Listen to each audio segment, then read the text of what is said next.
Mario Mitai do të prezantohet në vazhdim nga Genoa, ndërsa edhe Fabrizio Romano si ekspert i Mercato se ka konfirmuar. Akordi është arritur, ndërsa shifra që do të përfitojë Al Ittihad raportohet të jetë rreth 5 milion euro. Mitai u kërkua edhe nga Porto, por në fund ishin 9 herë kampionët e Serie A që fituan garën. 22 vjeçari rikthehet në Europë për të dhënë kontributin e tij. Pas eksperiencave me AEK-n dhe Lokomotivën e Moskës, tashmë është radha e Genoas. Mbrojtësi Majt largohet nga Al Ittihad me kujtimin e 58 paraqitjeve. Gjatë kësaj kohe fitoi edhe titullin kampion. Pengesë e madhe në sezonin e kaluar ishte numri i lojtarëve të huaj që lejohen në kampionatin arab. Mitai e shikonte veten shpesh herë jashtë planeve për këtë arsye. The Sun raporton se Rangers është në bisedime me Al Taun për huazimin e Nedim Bajramit. Huazimi do të konkretizojë me opsion blerjen për 2.5 milion pound. Mesfushori me tipare sulmuese në kombëtare është dëshirë në Arabinë Saudite, po ashtu edhe klube të tjera tregohen të interesuara gjatë kësaj kohe. 27 vjeçari ka kohë jashtë planeve të Rangers dhe klubi skocez kërkon të përfitojë nga largimi, ndërsa Bajramit i kanë mbetur edhe 2 vite kontratë. Bajrami do të kishte hapësira tek Al Taun, kjo pasi këto të fundit kanë vetëm 5 lojtarë të huaj në skuadër.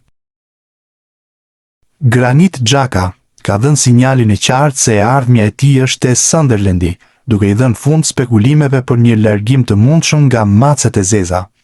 Gjatë ditëve të fundit është raportuar për një interesim nga Chelsea për shërbimet e mesfushorit shqiptar, por duket se këto zëra tashmë kanë marrë fund. Xhaka ka zgjedhur të vazhdojë rrugtimin e tij me Sunderlandin dhe të përgatitet për sezonin e ri me klubin anglez.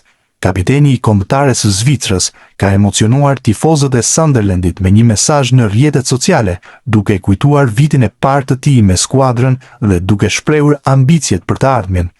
Një vit ka kaluar tashmë dhe koha fluturon, ku shoh pas, është e pabesueshme se çfarë kemi ndërtuar së bashku në një kohë kaq të shkurtër. Jam mirënjohës për çdo sfidë, çdo mësim dhe çdo moment të paharrueshëm. Tani jemi gati për një tjetër sezon, le ta bëjmë edhe më të madh, ka shkruar Xhaka. Mirlin Daku vazhdon të jetë një nga emrat më të përfolur në futbollin rus. Edhe pse shënoi golin e vetëm të Rubin Kazanit në humbjen 3-1 ndaj Krasnodarit në javën e parë të Premier Ligës ruse, sulmuesi shqiptar është bërë objekt kritikash të forta nga analistët, ndërsa paralelisht vazhdon të përmendet si një objektiv i mundshëm i Spartakut i Moskës. Agjenti dhe eksperti i njohur rus, Timur Gurtskaja, ka bërë një nga deklaratat më të bujshme të ditëve të fundit, duke kërkuar publikisht që Rubin Kazani të mos humbas kohë dhe ta shes Mirlin Dakun përpara mbylljes së afatit kalimtar. Komendet e tij erdhën pas ndeshjes së javës së parë të kampionatit rus, ku Rubini u mposht në shtëpi me rezultatin 3-1 nga kampioni në fuqi, Krasnodari. Daku realizoi golin e vetëm të skuadrës së tij, por kjo nuk mjaftoi që Gurtskaja të ndryshonte mendimin për paraqitjen e sulmuesit shqiptar. Sipas tij, Daku po luan vetëm për interesat personale dhe për të rritur vlerën e tij në Mercato, duke lënë në plan të dytë objektivat e skuadrës. Rubini duhet ta shes menjëherë Dakun para 9 shtatorit. Ai po luan vetëm për të shitur, mendon vetëm për statistikat e tij dhe nuk i intereson rezultati i ekipit. Nuk luan në pasim dhe është i fokusuar vetëm te shifrat personale. Nëse nuk e shesin deri më 9 shtator, më 10 shtator do të dëmtohet dhe do të rikthehet vetëm vitin tjetër, u shpreh Gurtskaja në media. Deklarata e tij ka bërë jehon në mediat sportive ruse, duke hapur debat mbi të ardhmen e sulmuesit shqiptar. Megjithatë, kritikat bien në kontrast me kontributin e Dakut, i cili vazhdon të jetë pika kryesore e repartit ofensiv të Rubinit dhe një nga lojtarët më vendimtar të ekipit në sezonet e fundit. Në muajt e fundit, emri i Dakut është lidhur vazhdimisht me një largim nga Rubini. Mediat ruse kanë raportuar për interesim nga Lokomotiva e Moskës dhe CSKA-ja e Moskës, ndërsa familja e futbollistit ka mohuar se ka pasur oferta konkrete, duke theksuar se lojtari është i fokusuar te Rubini. Ndërkohë që debatet për të ardhmen e Dakut vazhdojnë, një tjetër zë i njohur i futbollit rus ka dalë në mbështetje të sulmuesit shqiptar. Ish futbollisti i Spartakut të Moskës, Aleksandar Lipko, beson se 28 vjeçari do të ishte një përforcim shumë i rëndësishëm për klubin kryeqytetas, i cili vazhdon të kërkojë një sulmues të besueshëm për sezonin e ri. Sipas Lipkos, Spartaku ka nevojë për një futbollist që garanton gola dhe që e njeh tashmë kampionatin rus, ndërsa Daku i plotson të gjitha këto kritere. Më pëlqen mënyra se si luan Daku. Ai është një sulmues cilësor, Tashmë është përshtatur me futbollin rus dhe shënon vazhdimisht. Do ta ndihmonte Spartakun, deklaroi Lipko për Match TV. Ish mbrojtës i shtoi se Spartaku nuk duhet të bëjë blerje vetëm për të shtuar numrin e lojtarëve në skuadër, por të afrojë futbollistë që sjellin vërtet ndryshim, duke e konsideruar Dakun një prej tyre. Sulmuesi i kombëtares vazhdon të jetë një nga emrat më të vlerësuar në Premier Ligën ruse, fal paraqitjeve të tij me Rubin Kazanin. Ai ka shënuar 37 gola dhe ka dhënë 13 asistime në 92 ndeshje me klubin rus, statistika që kanë bërë disa skuadra të mëdha të monitorojnë situatën e tij. Me merkaton ende të hapur, mbetet për të parë nëse Rubini do të rezistojë interesimit për sulmuesin shqiptar, apo nëse vera e vitit 2026 do të shënojë fundin e aventurës së Mirlin Dakut në Kazan. Arion Ibrahimović është talenti shqiptar i Bayern Munichut, me sfushori 20 vjeçar po stërvitet me ekipin e parë ndërsa edhe po jep përshtypje pozitive. Më parë ishte trajneri i Heidenheim, Frank Schmid, që i thuri elozhe. Unë mund të gjykoj vetëm periudhën që Arion kaloi me ne dhe sa të kënaqur ishim me paraqitjet e tij. Ai është ende një lojtar i ri, që sezonin e kaluar hodhi hapat e parë të rëndësishëm dhe të qëndrueshëm në Bundesligë. Mjafton të kujtonin ndeshjen në Münih, 3 javë para fundit të kampionatit. Nëse e pat atë që prodhoi në fusha të ditë, mund të shihnit potencialin e tij dhe të besonit se ai është vetëm në fillimin e karrierës. Ai ka ende mundësi të bëjë hapa gjigant përpara, por ka edhe shumë për të mësuar. Jam i bindur se mund të arrijë këtë në ambientin e Bayernit, por asgjë nuk do t'i vijë automatikisht, u shpreh trajneri i Heidenheim. Ndërkohë Ibrahimović është fokusuar me biçiklet bashkë me Nathaniel Braun, bashkë shikohen si shok të ngushtë të Bayernit. Ibrahimović po pret ftesën e ekipit të parë të Gjermanisë. Kosova ndërkohë mbetet përpara Shqipërisë për të përfituar shërbimet e tij. Nuk ka asnjë mundësi që Christian Aslani të mbetet tek Interi. Të paktën kështu është raportuar, duke shtuar se klubi e ka komunikuar vendimin te mesfushori dhe përfaqësuesit e tij. Menjëherë pas këtij lajmi, tregohet Sassuolo që po avancon drejt mesfushorit të kombëtares. Klubi i Serie A mbetet në negociata dhe zhvillime të reja priten në vazhdim. Interi kërkon rreth 10 milion euro. Kjo është pengesa më e madhe, që mund të shtyjë edhe drejt një huazimi tjetër. Aslani u huazua 2 herë gjatë edicionit kaluar, fillimisht te Torino dhe më pas te Beşiktashi. Adi Kurti është zyrtarizuar nga Cerignola në Serinë C italiane. Ky është vendimi i Hellas Veronas që vendosi ta huazonte për më tepër minutat e Ternana gjatë sezonit kaluar.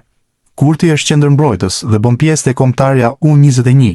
I gjatë 1,94 m, futbollisti i lindur në Elbasan debutoi me ekipin e parë të Veronës gjatë edicionit kaluar. Bëhe fjalë për ndeshje kupe.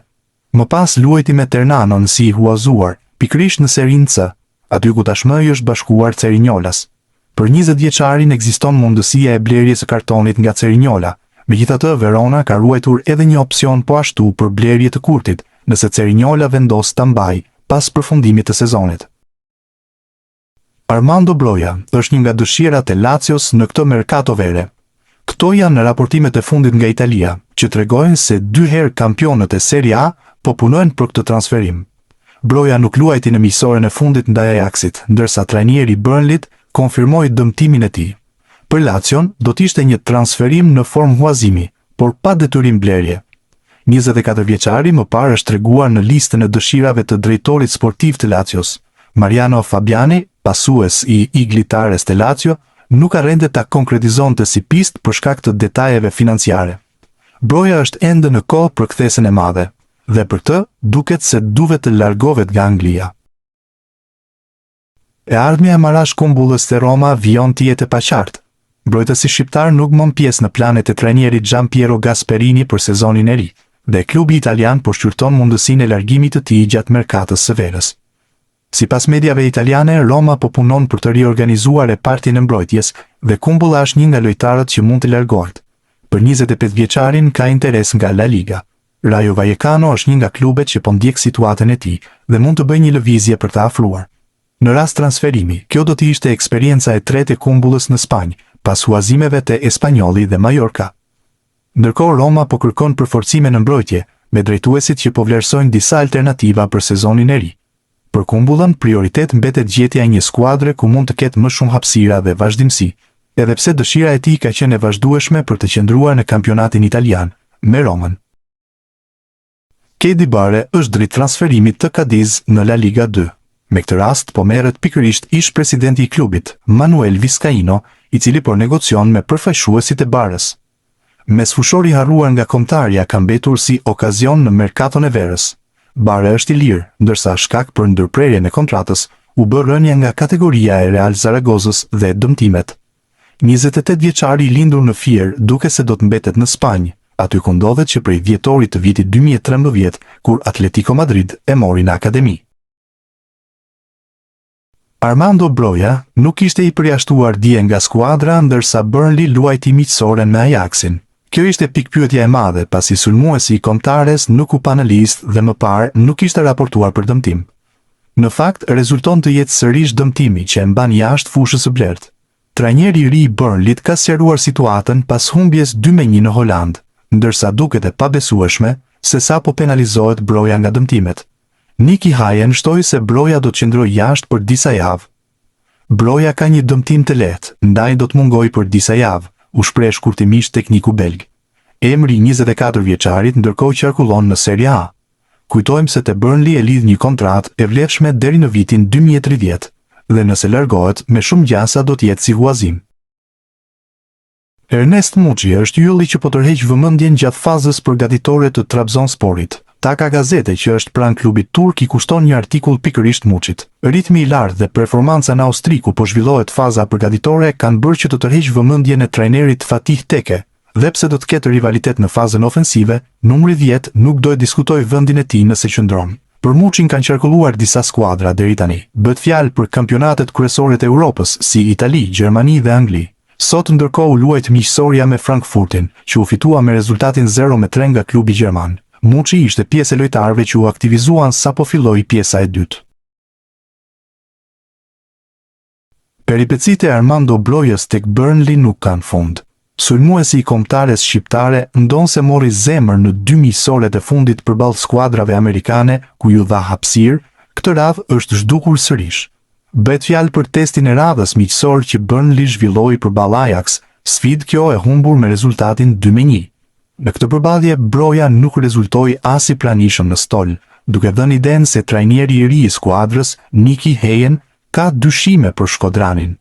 Sa i përket sferës së merkatos, për 24 vjeçarin ekzistojnë interesime në kampionatin italian, pra në Serie A, me Cagliarin, që ka mbajtur më shumë kontakte me përfaqësuesit e lojtarit, por pa patur diçka konkrete mes palëve.